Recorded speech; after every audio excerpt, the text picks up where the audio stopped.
Now, my father taught me a quote that when everybody walks out of this building today, I want you to remember this quote for the rest of your life. I want you to pass it down to your kids, your grandkids, your students, your colleagues, so everything can benefit from this quote. And let me tell you how powerful this quote is.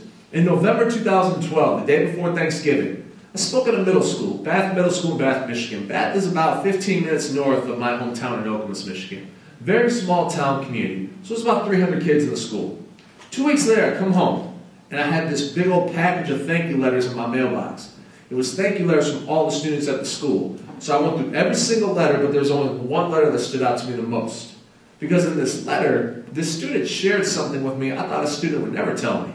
She shared with me what one of her grades were in one of her classes. Now, remind everybody here tonight, I didn't go to Michigan State and get my degree in education. I didn't. I got into sociology, which is social science. So I'm not a teacher, not a counselor, I'm not a principal. So I'm saying to myself, why in the world would this student tell me all this private information? This is none of my business. So I was just going to put the letter away and be done with it. But I knew something great was going to come out of it. This student shared with me that one of her grades in one of her classes was a D-.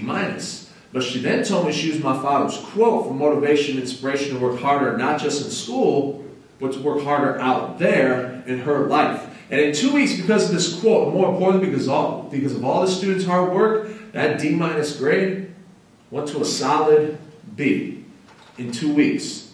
And the quote is, the harder you work, the more you earn.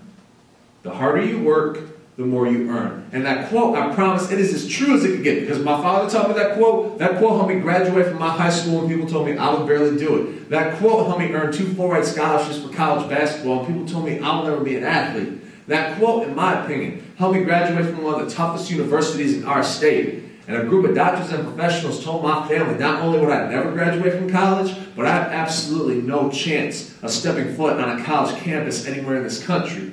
And that quote helped me and my teammates at Michigan State earn 2 Big Ten championship rings. Now, those